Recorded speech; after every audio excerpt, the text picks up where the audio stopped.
Hey guys, this is Charlie from Blind Squirrel Outdoors, and we have a very special episode for you guys today. We will be interviewing Sergeant Isaac Proctor from World War II.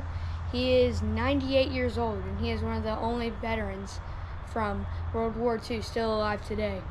And we will be interviewing him, and you guys will get to see his story of World War II.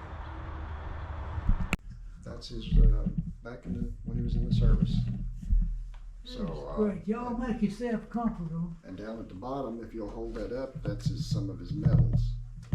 You can see that, baby. Kate, hold it up. That's his picture back in the day. Wow. Wow. That's so cool. Yeah. I tried to put that jacket on. It's a little small for me. Purple heart and everything. Wow. Yeah. So, kiddos, a Purple Heart is given to service members if they are injured during combat. In combat, yeah. And so that's a very special honor to get. Awesome. Awesome. Well, Mr. Proctor, Mo told me that he would take you to the VA. We got to talking and asked which war you had served in. He told me you served in World War II, and Yeah. I got very excited because I've only met a few service members who served in World War II, and I Yeah. really wanted my kids to have that opportunity as well. And so I basically invited myself over to get to meet you. Well, that is just perfect. Okay. All right. Well, I was in the 8th Air Force, and back in those days, the Air Force was a part of the Army. They later on split the Air Force out and it made it a separate branch of the government. But back then, all of the Air Force was, of course, there was a Navy part, but this 8th Air Force was a part of the Army. I was in the 303rd Bomb Group in England. I went to England for my flights to the German targets. What's the website that they have all this on? Do you remember The what? the website that they have all this on? Oh, yeah, they had it on. It was on. It still is, as far as I know. Right. Is on is internet. Right.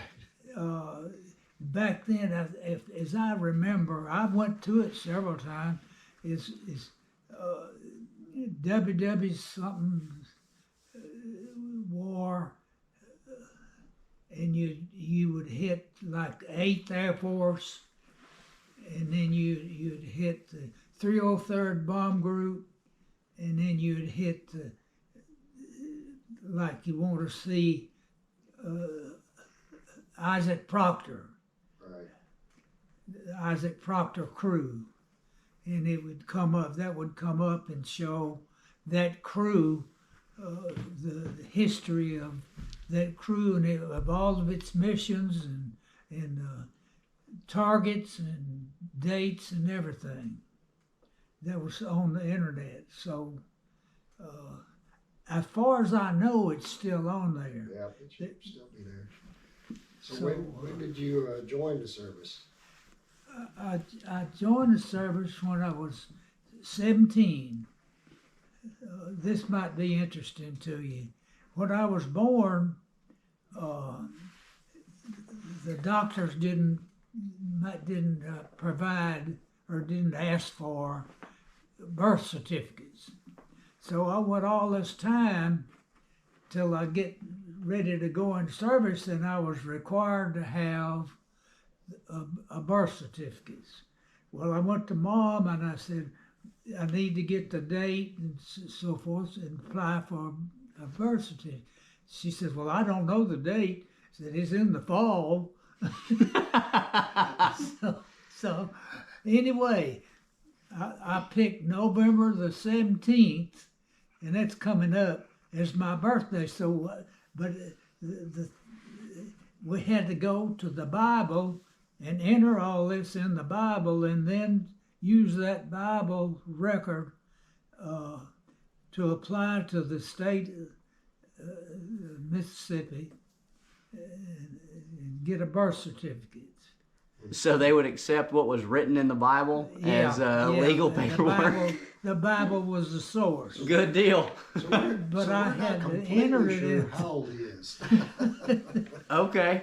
Anyway, so to get into service, I had to have a birth certificate. So I got one. Okay, so I joined, and I came to the Memphis airport. They had me to come up here, and I was sworn in. But they didn't call me up till I become 18. And so I was able to go on to school till January. And in January, that was called up, went to Miami Beach, Florida. Well, first went to Camp Shelby, and then went to Miami Beach, and that was the greatest place I'd ever seen.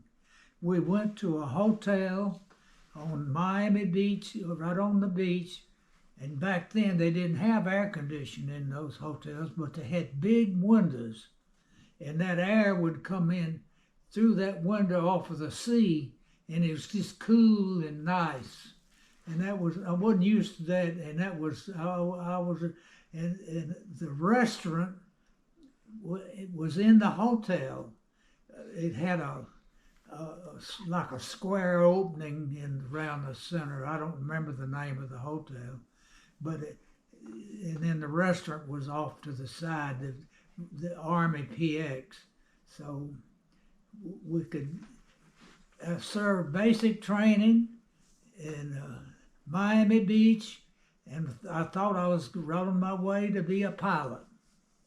Well, when they get to this goes on till I got through basic training, which was about 2 or 3 months. We did the marching up and down the beach, and we just march up and down the beach just in our shorts. Nobody paid any attention to us anyway.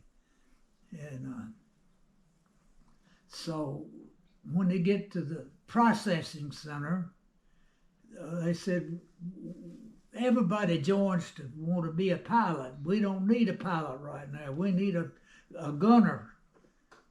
And so you can be a gunner, or you can go back and be a foot soldier. This is a part of the Army. We just send you back down to Camp Shelby.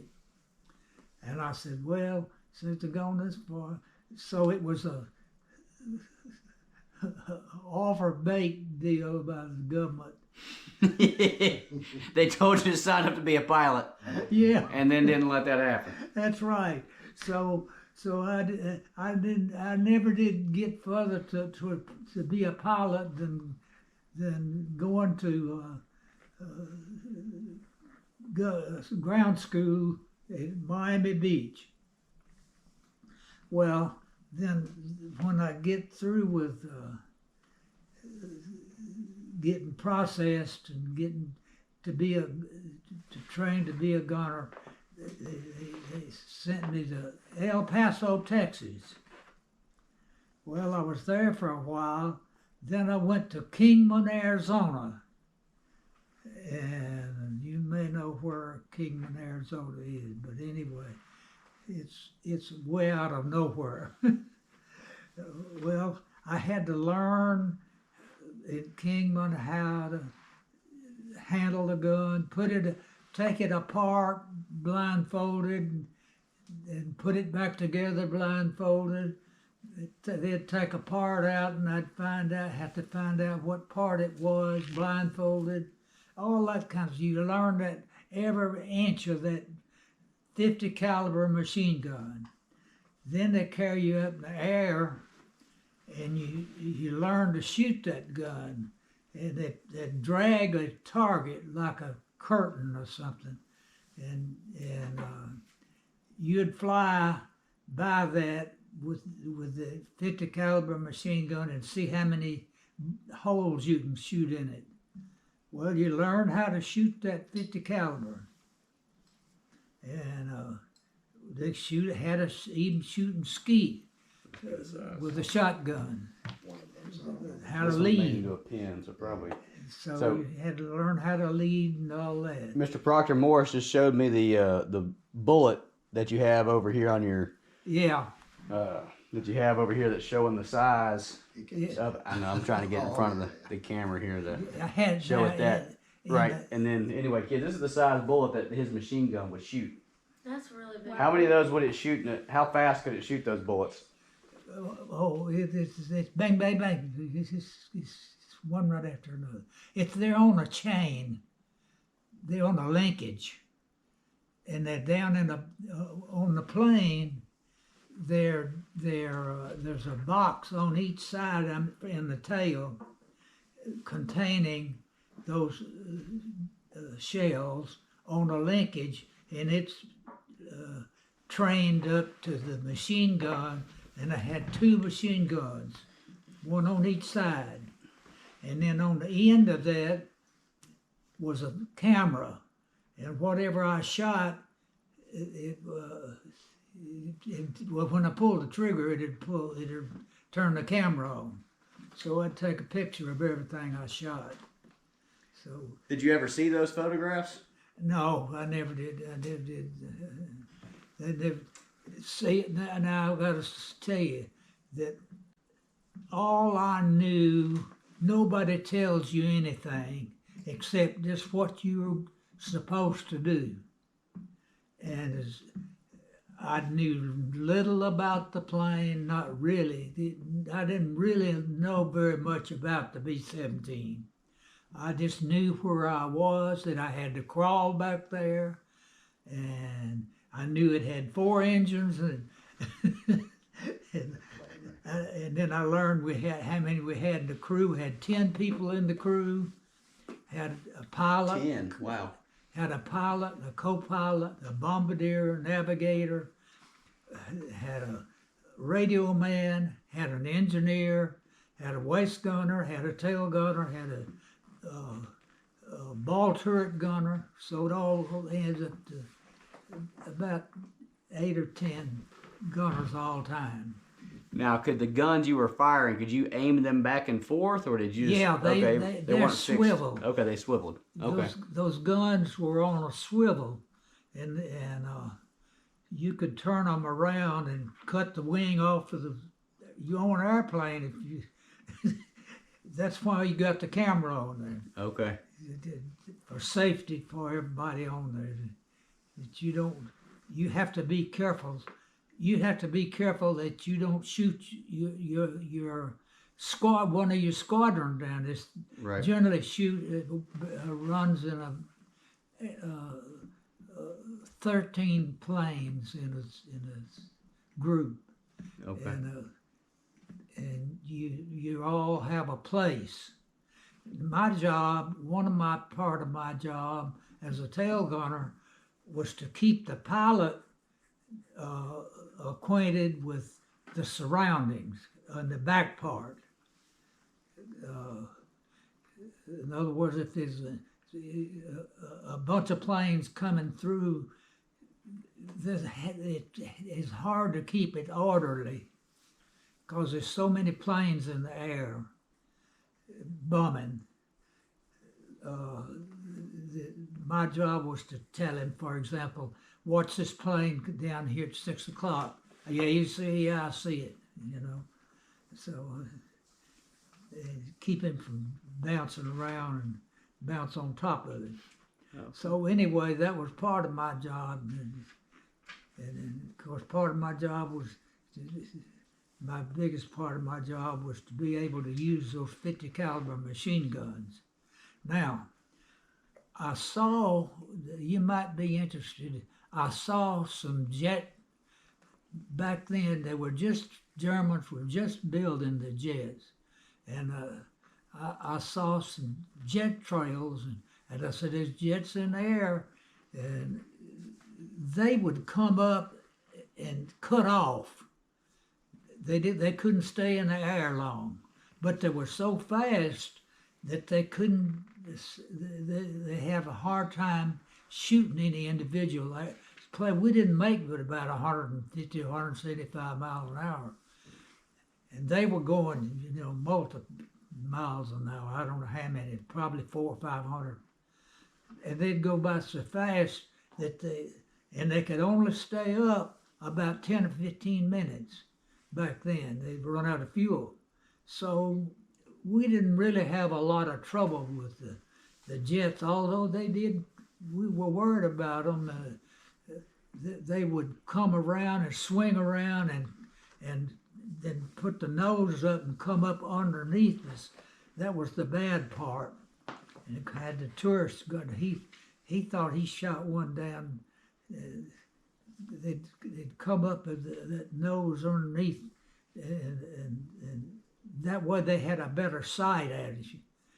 And they couldn't stay there long, like naturally. And they'd turn that thing back on and it'd go, and they're gone. Now, our P-47 was the best plane. We had it first. But it was not hardly as good a plane as the Me-109 German plane.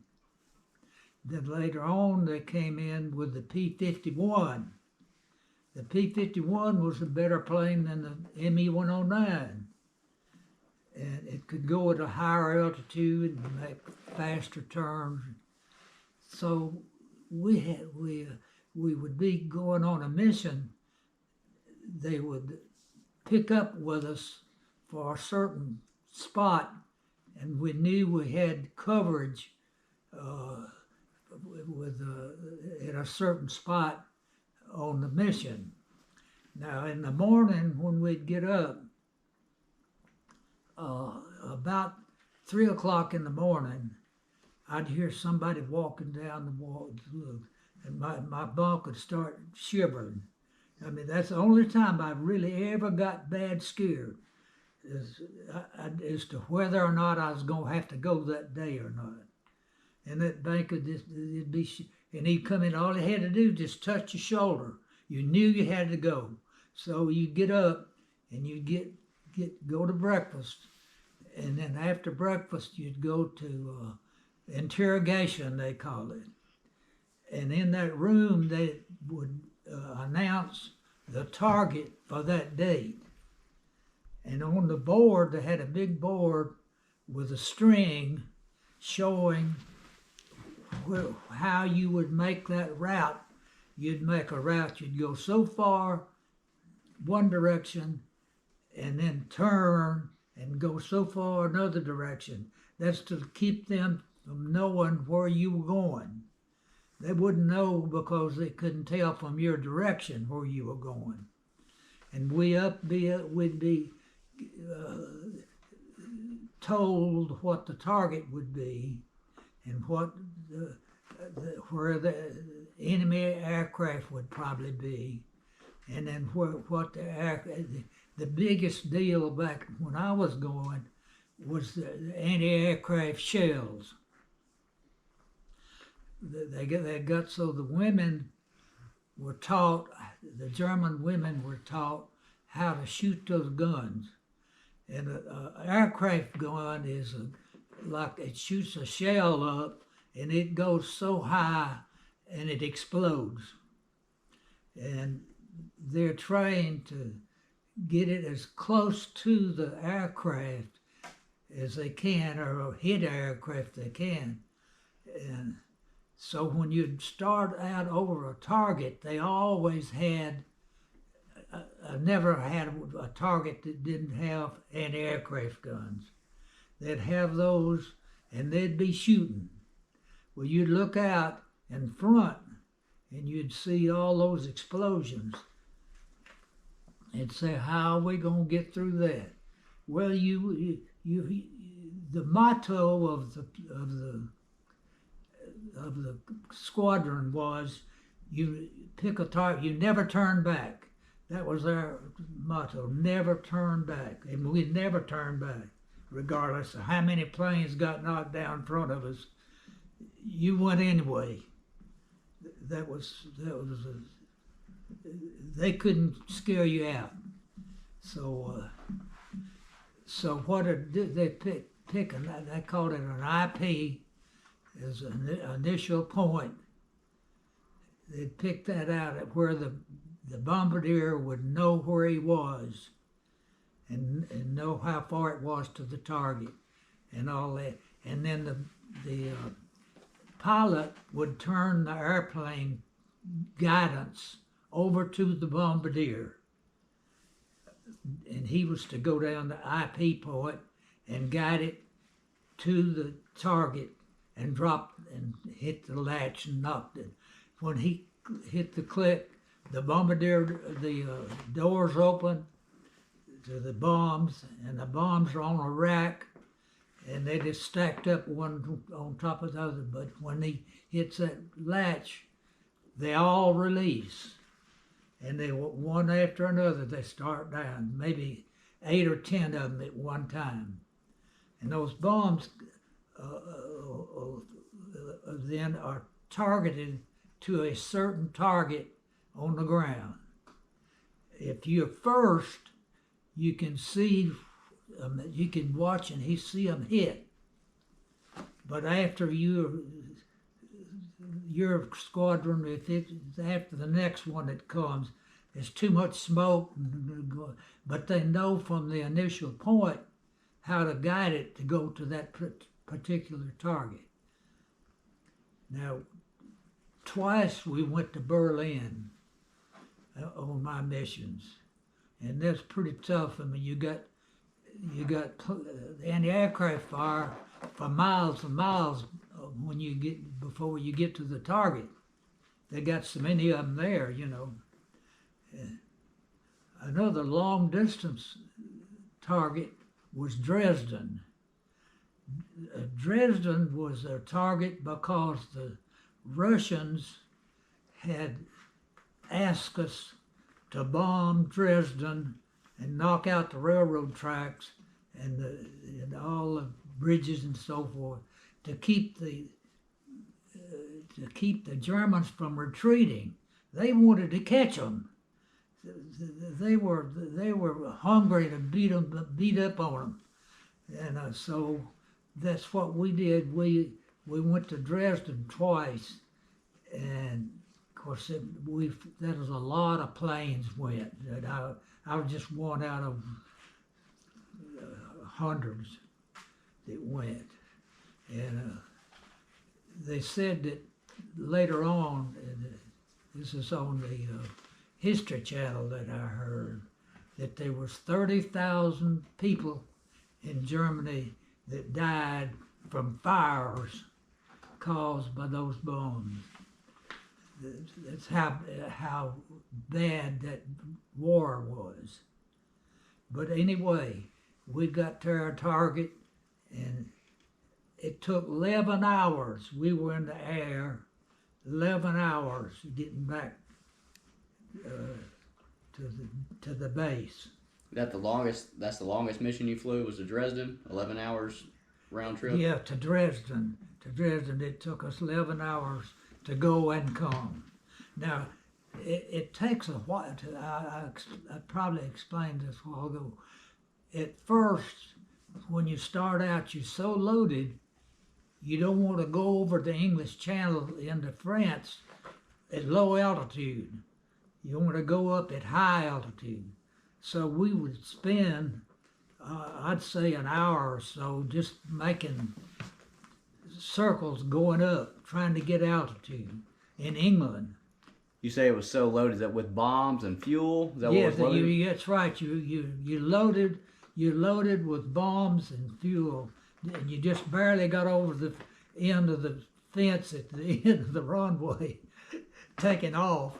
And that's why it takes so long to get altitude. You just loaded, and the big deal is you got to get altitude before you go over that English Channel, because they got enemy planes sitting over there waiting on you. Now, their planes couldn't operate very well above 20,000 feet. I learned a lot of this later. I didn't know it at the time. And we would get to 25,000. Well, it'd be about 50 degrees below zero. You know that when you go above 10,000 feet, well, even start out, but when you get above 10,000 feet, it starts getting pretty cold. And when you get to 25,000, you're gonna get cold, and there's no. It's just open plane, open cabin. But we did have on an electric suit, and it had gloves and shoes that plugged in to the suit to keep you warm. And so we managed. The cold would get so cold that the condensation from your breath would freeze the hose that goes to the oxygen. So you'd have to keep mashing that hose and be sure it is open. The condensation was one bad thing, and then the mask would stick to your face. You could always tell a flyer during the day after you got out, or days you didn't fly, by the ring around his face. That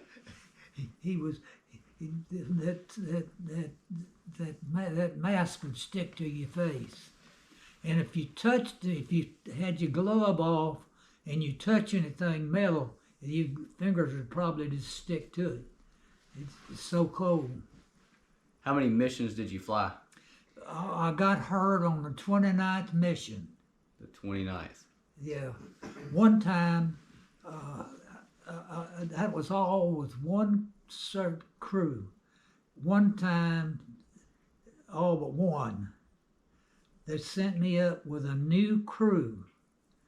Well, this crew got to the target, and I'm the Tailgunner. I'm new on that bunch. And they're new. That's their first mission. They dropped the bombs, and it's cloudy. Well, the navigator got mixed up, and he knew he got mixed up as to what. We're way up above the clouds, and it's total cover with clouds. Well, they talked about it. They said, you messed up. You don't know which direction England is. If we try to go to England, if we miss it, we'll be out over the Atlantic. And we'll run out of gas. So what are we going to do? So they talked about that for 10 to 15, 20 minutes, and they decided, well, we could bail out. Well, if we bail out, they said, well, it might be over Germany. The pilot was Jewish. His name was Cy Tilson. The bombardier's name was Bilski. He was Polish. Well, some of the rest of them was a little wondered about, what the Germans would do to them if. So we decided not to bail out. You mean talking about y'all would consider parachuting out of the plane? I didn't understand. Is that you say bail out? Do you mean parachute out of the plane? Yeah, okay. right. Because right. When he says bail out, he means jump out with a parachute. Bail out means you parachute. Okay. Yeah, and but you always follow what the pilot is the boss. If he says jump, jump, you jump.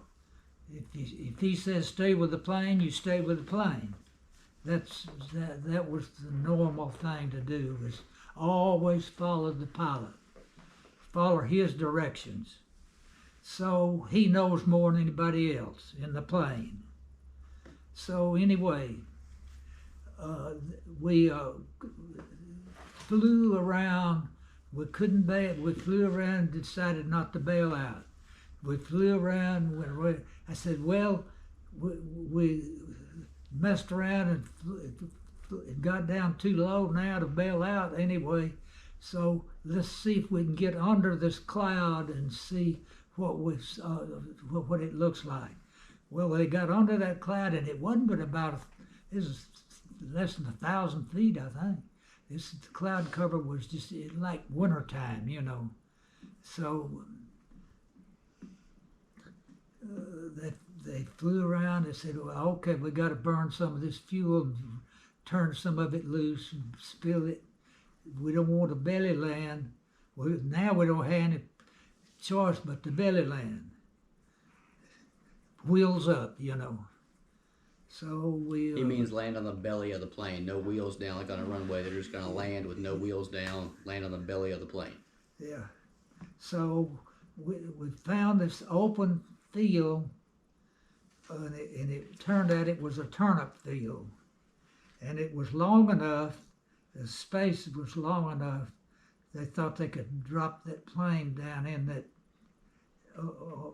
wheels, without any wheels, down to the belly. And we did. We got it down and hit that mud, and that thing like to never quit scooting. But it scooted and pulled the mud up in the plane, and I had gotten up crawled out of the back and got in the radio room, which is right above the wings, and it pushed that forward up almost to the roof with mud underneath, you know. So anyway, it stopped. Well, we still don't know where we are, and they said, hold on a little bit, go to your guns, see somebody. So I called back to the tail, back to the 50 caliber guns, and they're still in shape. So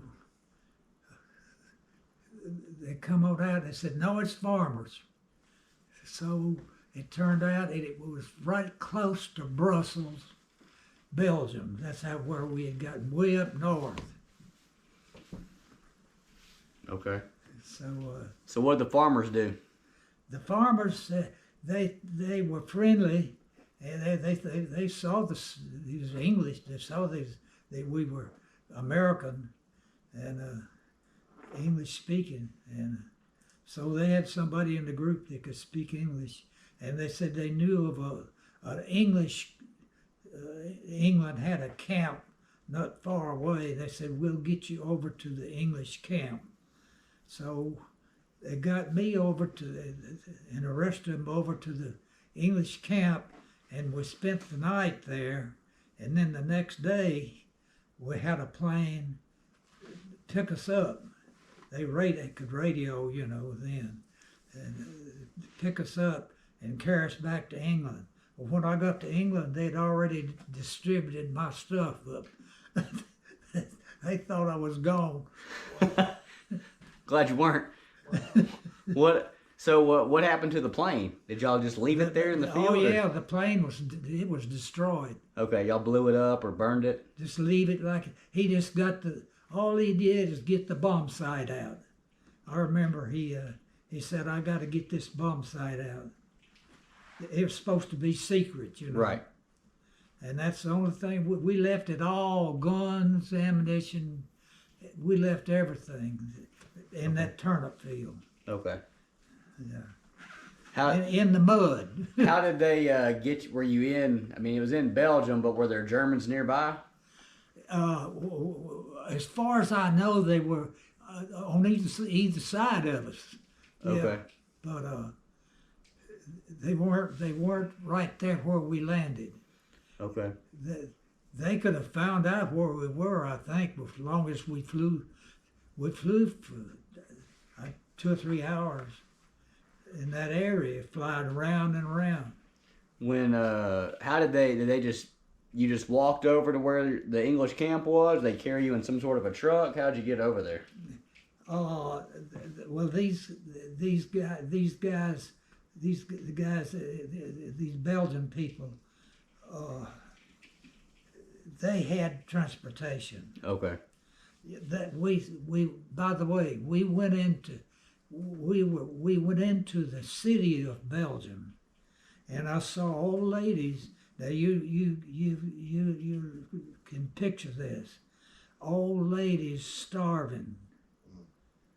The men is gone. See, no men around anywhere. The men was. Unless he's some old guy like me, you know. But anyway, the women, some old women, they didn't have anybody to take care of. They were eating out of garbage cans. So it was. That's how horrible that war is. So anyway. Do you remember any of the farmers' names that helped you out? No. Okay. No, that, I just wondered. no, never did get any names or anything. I wouldn't remember them anyway. Gotcha. All right. And so then so after you got back to the camp, they radioed, you called a flight back to England. Yeah. You had to get your stuff back from the people they gave it to. Yeah. Did you get it all back? Yeah. Okay, good. Pretty well. Good. Well, I didn't have too much anyway. I had you have a trunk or something Right. like that, but I didn't have much stuff. Some change of clothes. I had to have that, and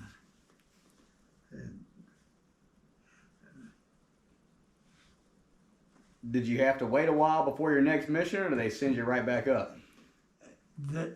they sent me on with my crew. They put me back with my crew, and I didn't miss a beat. Right back the next day. Great. Yeah. When you talked about earlier being very nervous, scared when you would hear the guy coming down the hallway at 3 a.m. and he would just Yeah. let you know that morning. Yeah. How often were you, like, was it he came down every day and you flew once a week, or how often were you flying? We would, sometime it'd go a week, sometime it might be the following day, but most of the time there was a few days in between. Okay. Yeah. But if we were gonna fly a mission, and I didn't know for sure that I'd have to go, you know. I didn't know for sure until they touched me that I'd have to go. Okay. But I went every mission they went except that one. And now Which one was that? What, the belly land? Oh, that was He went about with his crew, his crew except for that one crew. Oh, the one time you went with a different crew is when you had yeah, to bill that it. one time. So that wasn't your normal pilot, Tilson, that got turned around. That was a different pilot. No, yeah, no, it wasn't Tilson. Tilson, by the way, I might tell you this, that in our training at El Paso, there was 52 flights, 52 crews that was training. And we were the number one, we were rated the number one team, number one crew out of that whole 52 team. Now, how old was your pilot? And we were awarded a plane to go 1,000 miles from El Paso in any direction we wanted to go. Well, of course, I had no say in it. The pilot's the one made the decision. Well, he had family. He was married. He was only about 24 years old, but he was married, and he had a family at Madison, Wisconsin. So the closest we could get to that was Des Moines, Iowa. So we flew to Des Moines, Iowa. Well, we were there for a couple of days, and then we was going to come back. Okay. But in that couple of days, the ball turret was my volunteer gunner, was a friend of mine. He's from Gadsden, Alabama. He fell in love with this young lady. Well, when we get ready to come back, he's gone. He's missing. He's AWOL. Well, we coming home regardless, you know. So we left him. Well, when we get back and they get him back, he shows up today on the bus, and the pilot knocked him back down to private. So I'm telling you, the whole war, he was below the rest of us. Hope it was worth it. Now, did he marry that girl when he came back? But I don't know. I don't think. No. He didn't marry that girl.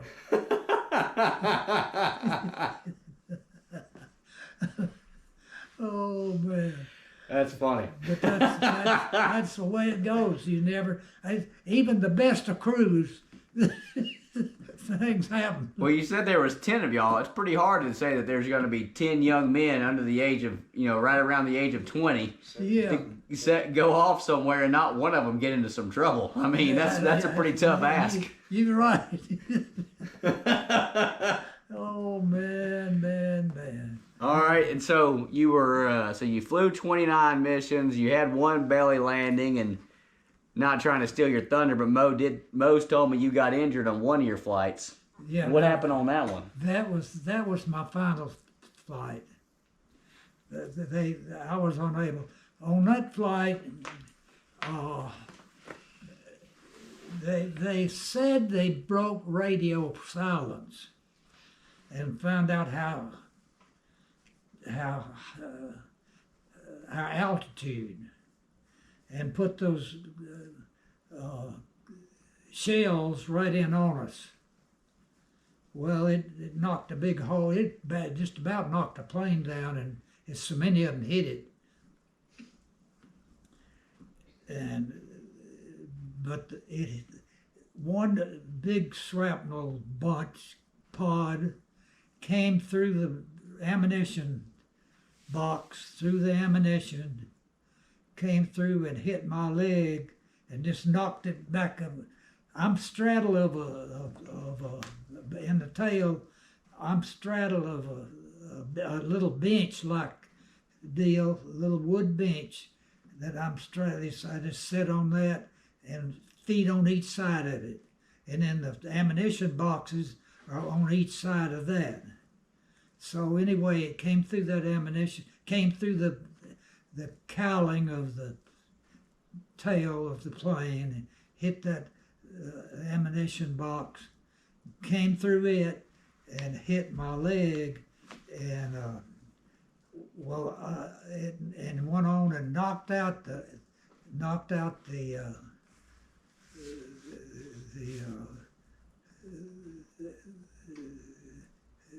oxygen, knocked that oxygen line out. Of course, I always got a spare tank.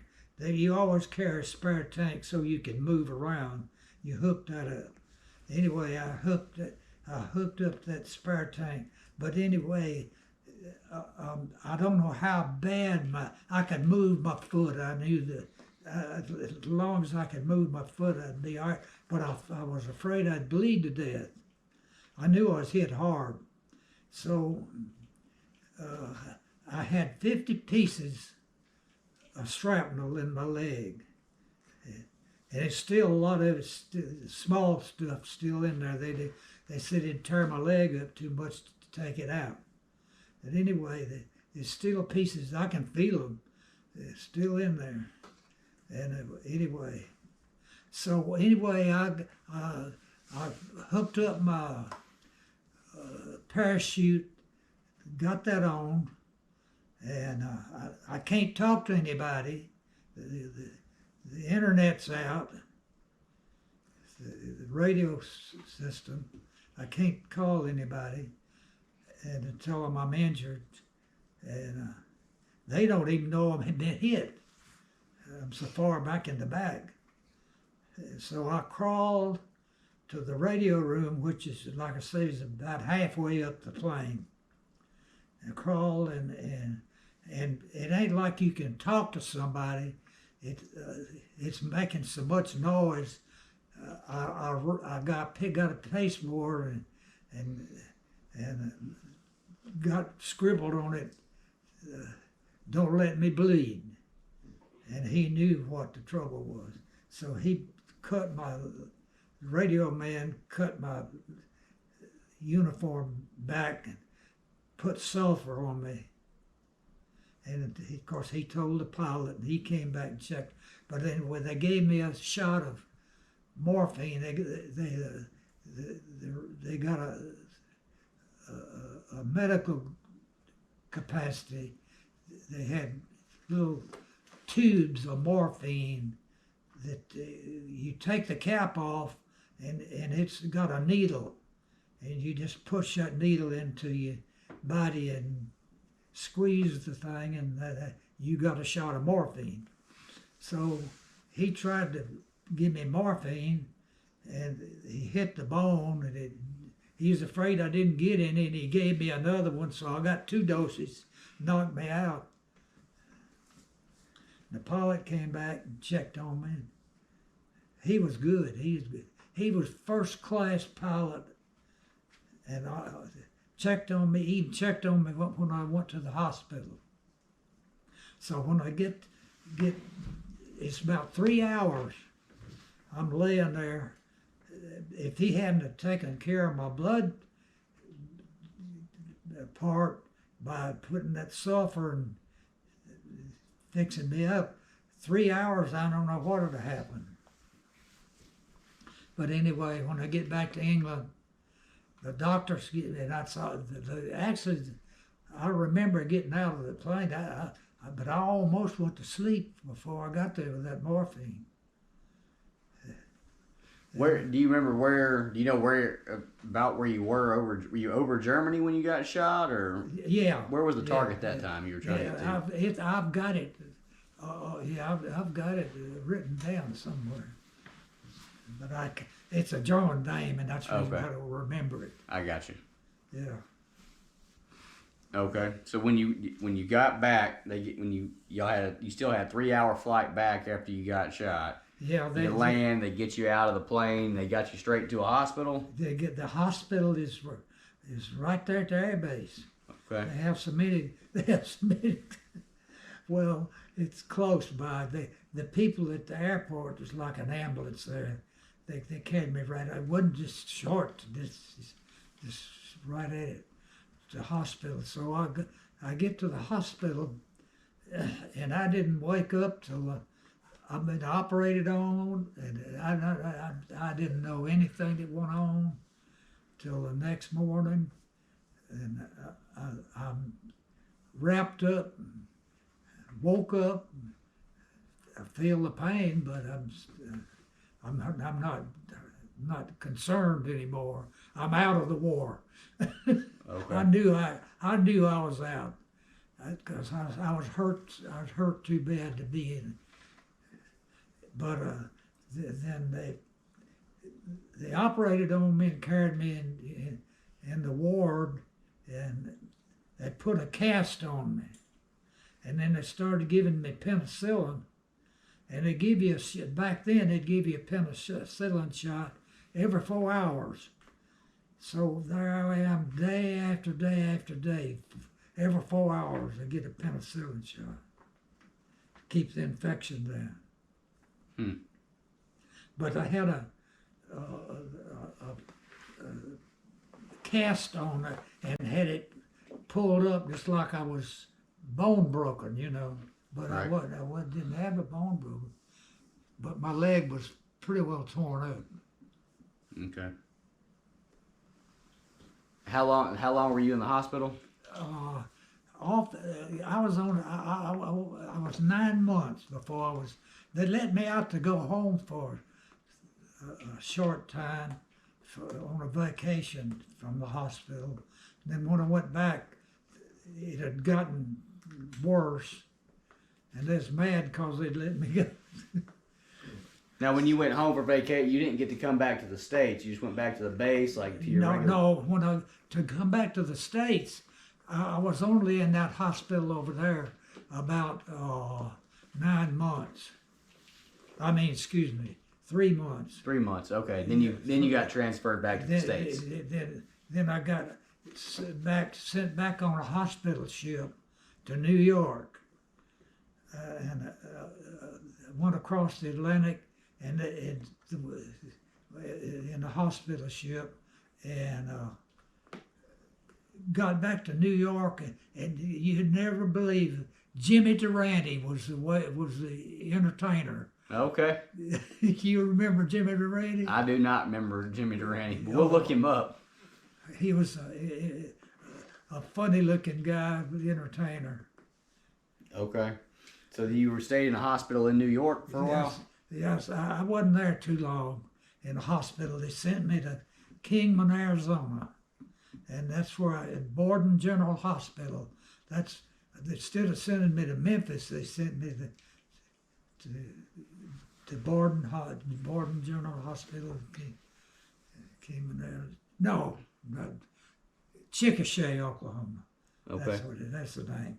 It's close to Oklahoma City. Okay. The name of the place is Chickasha, Oklahoma. Where were you when the war ended? I was at Chickasha, Oklahoma. Okay. So that you got injured very close to the end of the war.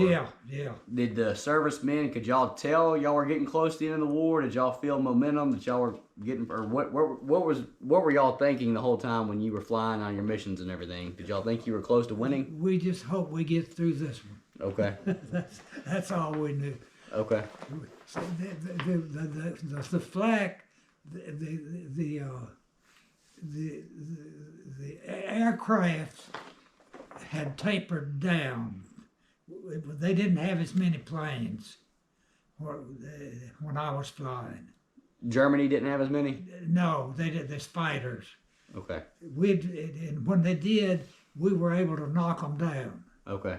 So we had more fighters. We had more. Okay. Yeah.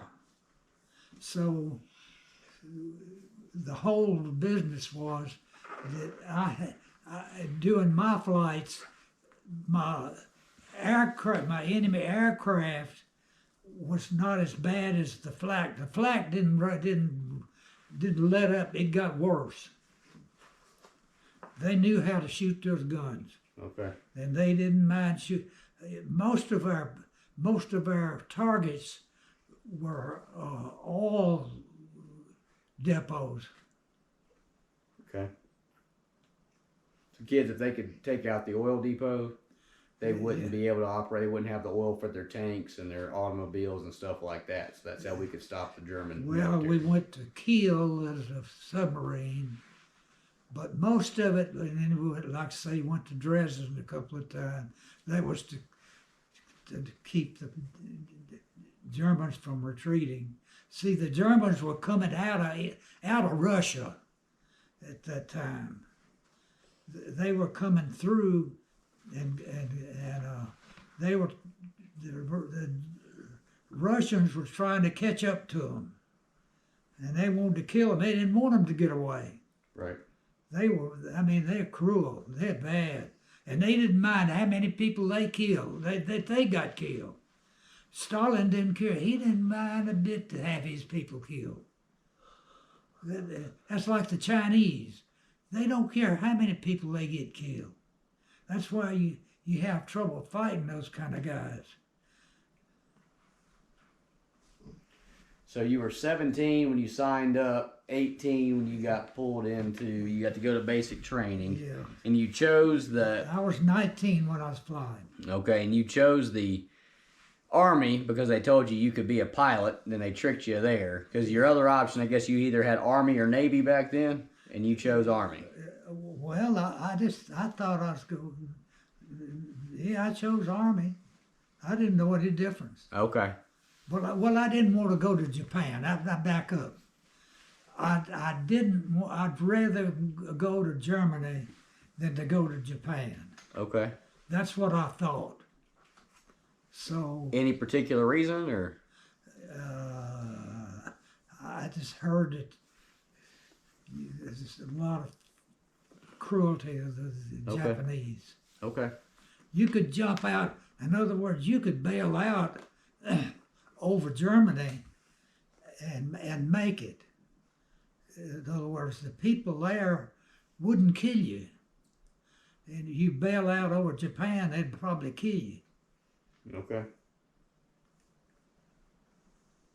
What did you do on the days when you weren't flying? What was life like in the military Well, base? we went to London a couple of times. I ran into my first cousin, not a first cousin, second cousin, in Piccadilly Square. He recognized me and hollered at me. He was in a different service. He was based in England. He wasn't in combat, but he recognized me and hollered at me, and we just visited a little while and then had to separate. Okay. But in London, I was there a night, or maybe more than that, maybe 2 nights. But you know, there's no light at night. Everything, it's against the law to even have a splinter of light. The houses had real thick curtains, and those were pulled at night, and there's no light whatsoever. So the Germans couldn't see. Right. And They didn't want any German planes flying over kids to be able to see light down low, yeah, because they would know that was a target then. and I remember the Germans had bombers. While I was there, I could have been bombed even in England. They were dropping bombs on London when I was there. They had a searchlight. England had a searchlight, or more than one. They could go, just 25,000 feet and pick up an airplane and shine on it, and you could see it at night. It's amazing to me. I wondered about it'd just be a column, a small pinpoint column of light that would go up that high. That's about 5 miles to pick up that plane up in there. Then they could shoot it. See, they could pick out that plane and diagnose the figures, get the altitude. Instead of sending fighters up there, just send that flak up there and give him a fit. Well, but now on the planes, we'd always come back with holes in the planes. Really? Now, this is what I wondered about the Memphis Belle. I don't remember them. They said that Memphis Belle was the one that flew. I don't remember patches on that Memphis Belle. The planes I flew in, they had patches all over them from the holes from that flak. In other words, you'd fly and get holes all in it. They might not fly it the next day, but they'd repair it. And you'd fly it again, because all it was just a hole in the cowling or in the cabin. And, So was the Memphis Belle at your Air Force station? So you were, how long did you say you were in there? Sorry, I was trying to fix the camera. 2 years. 2 years. Yeah. Okay. All right. So you got a Purple Heart, and you got several other medals. Yeah. What had happened is, you could. By the way, a lot of people didn't know this. That's all volunteer. Flying is all. You can quit anytime you say. That's amazing. Yeah. There's nobody, you got your motto is never turn back. So of the 10 of you there in your group, did all 10 survive the war? I was the only one injured Okay. out of that crew. That's pretty amazing that all 10 of you. Yeah. Did you keep up with them after the war? For a good while, yeah. Okay. The pilot was the main one. He'd keep up, and the navigator. The navigator was a real nice guy, Bilski. He was made later on. You've heard this. He was a musician, and he was in charge of playing the music in Washington, playing the music that they would advertise for volunteers for the service. Okay. And but he's radio music. So, but he was great. He could play the music, play the right music, and then make little talks. And he talked to me several times. He even wrote me letters. I have got one or two of his letters up in my private stuff upstairs somewhere. I can't remember where it is now. But the navigator, and then the pilot came to see me. He came to see me in the hospital, and I was laying there on my back, with my foot hanging up, leg hanging up in the casket. And I said,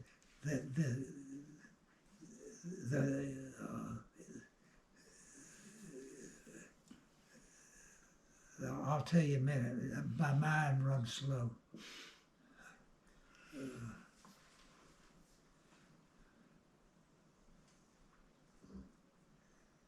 Anyway, the pictures of the bullet. X-rays? X-rays? Yeah, it was the picture. It was in the mattress underneath me. So he got that out and looked at it, and he could see all those. That's all that shrapnel. When they before they ever started removing it, they made the pictures, naturally. Yeah. Wow. When you enlisted, when you signed up, was there a bunch of boys from your high school that went to, or were you were still in high school, I guess, when you enlisted? Yeah, I was. What happened there was I had enough credits to graduate the middle of the year. So I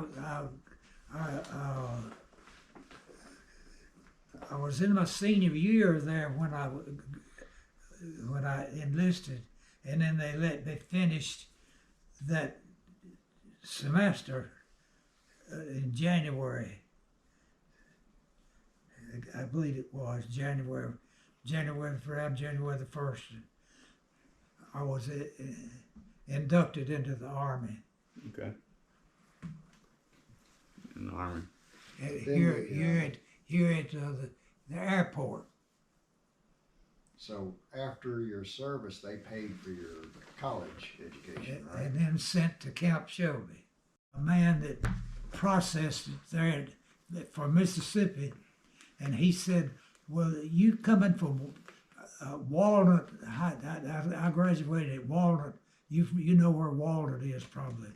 Yes, sir. It's a little town about so far out in North Mississippi. Yes, sir.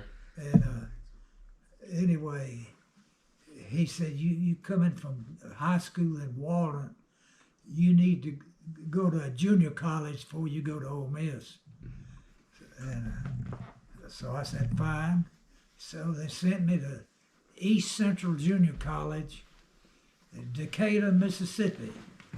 That's between Jackson and Meridian. East Central Junior, Highway 15. So I got on the bus and went down there, Dr. Todd was the president. He was real good to me.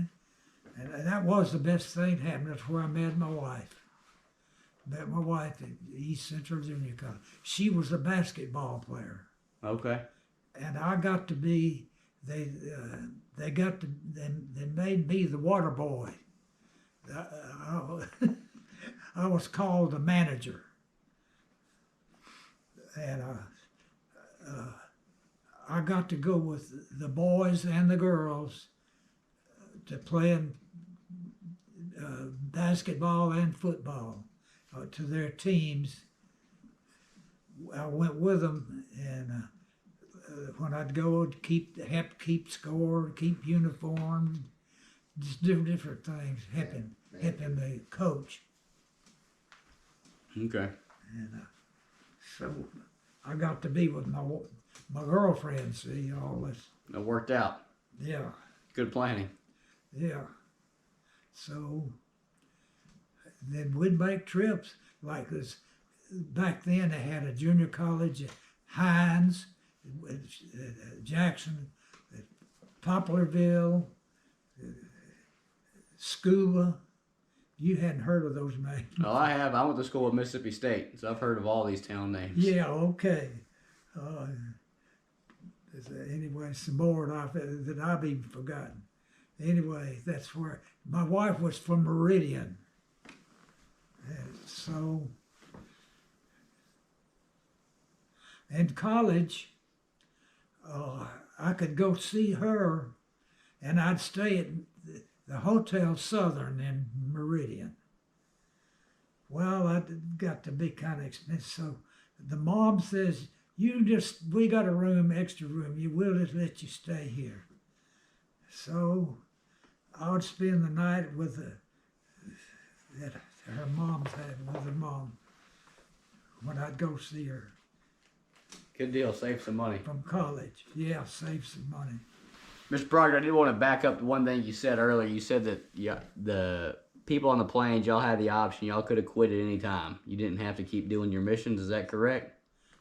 That I didn't understand. You said earlier that the pilots, the crewmen on the planes, y'all could have quit that job anytime. Yeah. So kids, you heard him earlier. He said he was very scared every morning when they would come. He didn't know if he was going, but he chose to keep doing that, even though he could have quit if he wanted to. Oh, but yeah. how brave that was, Well, and how thankful we all are. You didn't have well. If you'd have quit, you could have quit that job, but you couldn't quit the Army. Right, but you could have. That was a very scary job to fly those planes, knowing you were going to battle, and y'all chose to do it every time. Oh yeah, you couldn't. You had no. Let me tell you, the bomb. I was back in the back. I wasn't as scared as some of the others in the plane. The bombardier would just go crazy. He said, "We can't make it through that." That kind of upsets you, know. He'd just go nuts. He said, "No way we can make it through that flag." And when you'd go through it, it was like a car hitting a gravel road, and you hear the gravel hitting the car, you know. Yeah. Mm. Now those tanks, I was telling Mars, those gas tanks are fixed so that if a shrapnel hits it, goes through it, it just seals right back up. So you didn't spill any gas. Crazy. But now a plane, there's many times that they knock the engine out. They had 4 engines. We were fortunate in it didn't knock them out so far we couldn't. You could keep going on one engine for a while, but not long. You'd be gliding, in other words. Right. Going at an angle. But you could go on 3 engines, you could go without any trouble. By the feather in the engine, there would be many times when we'd get at least one engine knocked out. And it'd catch fire, and they had a way of putting it out. Hmm. They'd put that engine out, and it'd smoke a while, and that would be it. Well, then you'd be flying with one engine on one side and two engines on the other side. Now, if you knock one out on the other side, you still could make it okay with two engines. But if you knock both of them out on one side, you have a little difficulty. Now, we've come back to the airport, and there'd be a hole in the tire. You don't know that till you land. You don't know that tire's flat. Well, when you'd hit the runway, that plane would go sideways. Well, we'd take off across the grass and hope to stop before it hit something. So there's many ways you can lose your life in an airplane. You can lose it just in training. There was many of them. There's a many of flyer that never did get to England.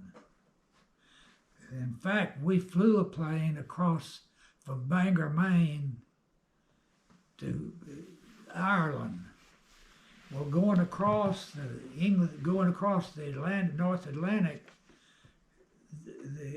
the engine, the planes, the wings froze up, and it started icing up. Well, we had to get right down over the top of the water to keep them from freezing up. And we made it to Ireland. The pilot was excellent, but there's many a pilot never did make it across, and they never did know what happened to them.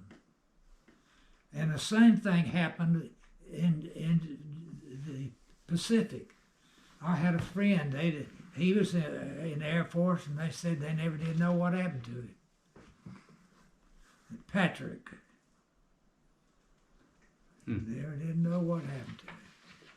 So what's happened? That you have a lot of different things happen that causes it in training. Training's dangerous, but the pilot, if he's good, he'll make it. Well, sounds like you were partnered up with a great pilot. Was Was that all just assigned by the government? You had no input in that? It was just you go No, here? I had no way of knowing who I was going to get.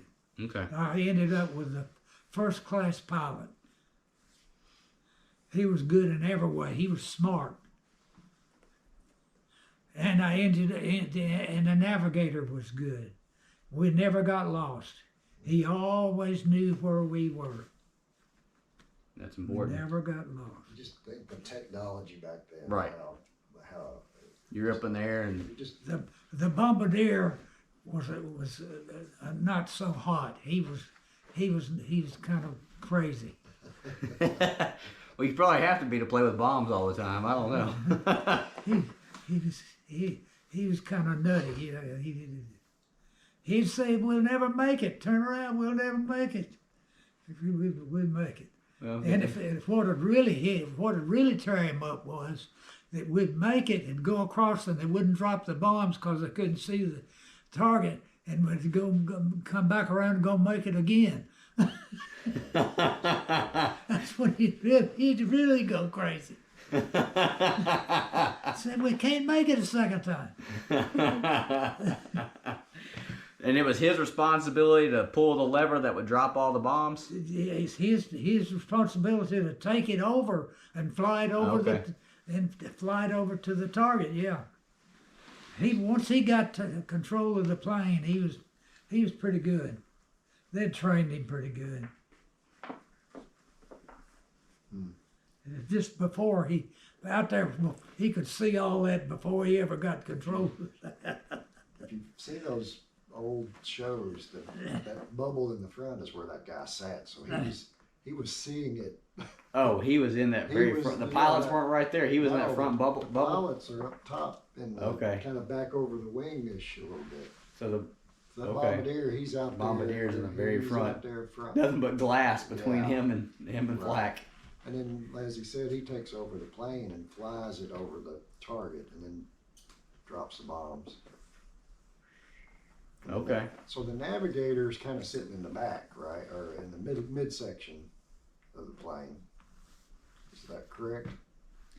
Oh, well, he's down from the pilot. Yeah, I don't know. I didn't ever go up there when they were flying. right.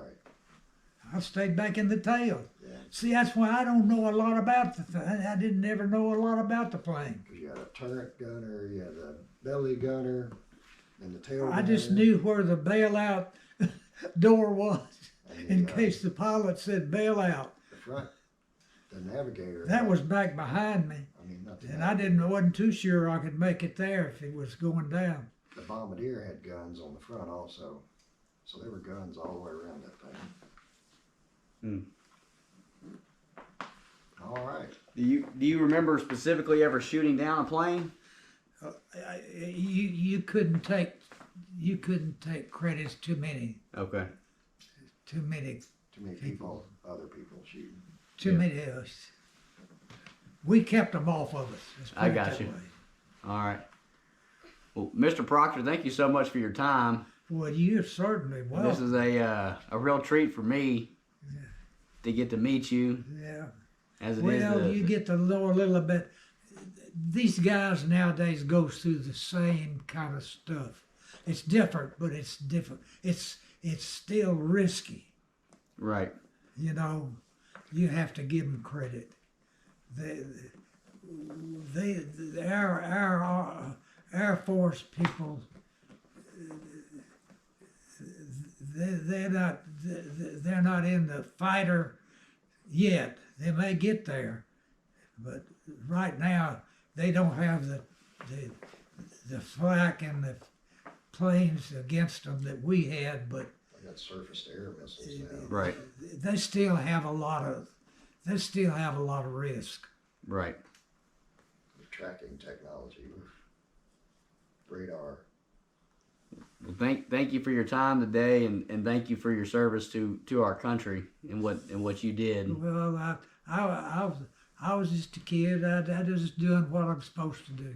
Well, you were, what you did was very brave, and we're very thankful for it. Well, I look back. We were all brave. We were brave.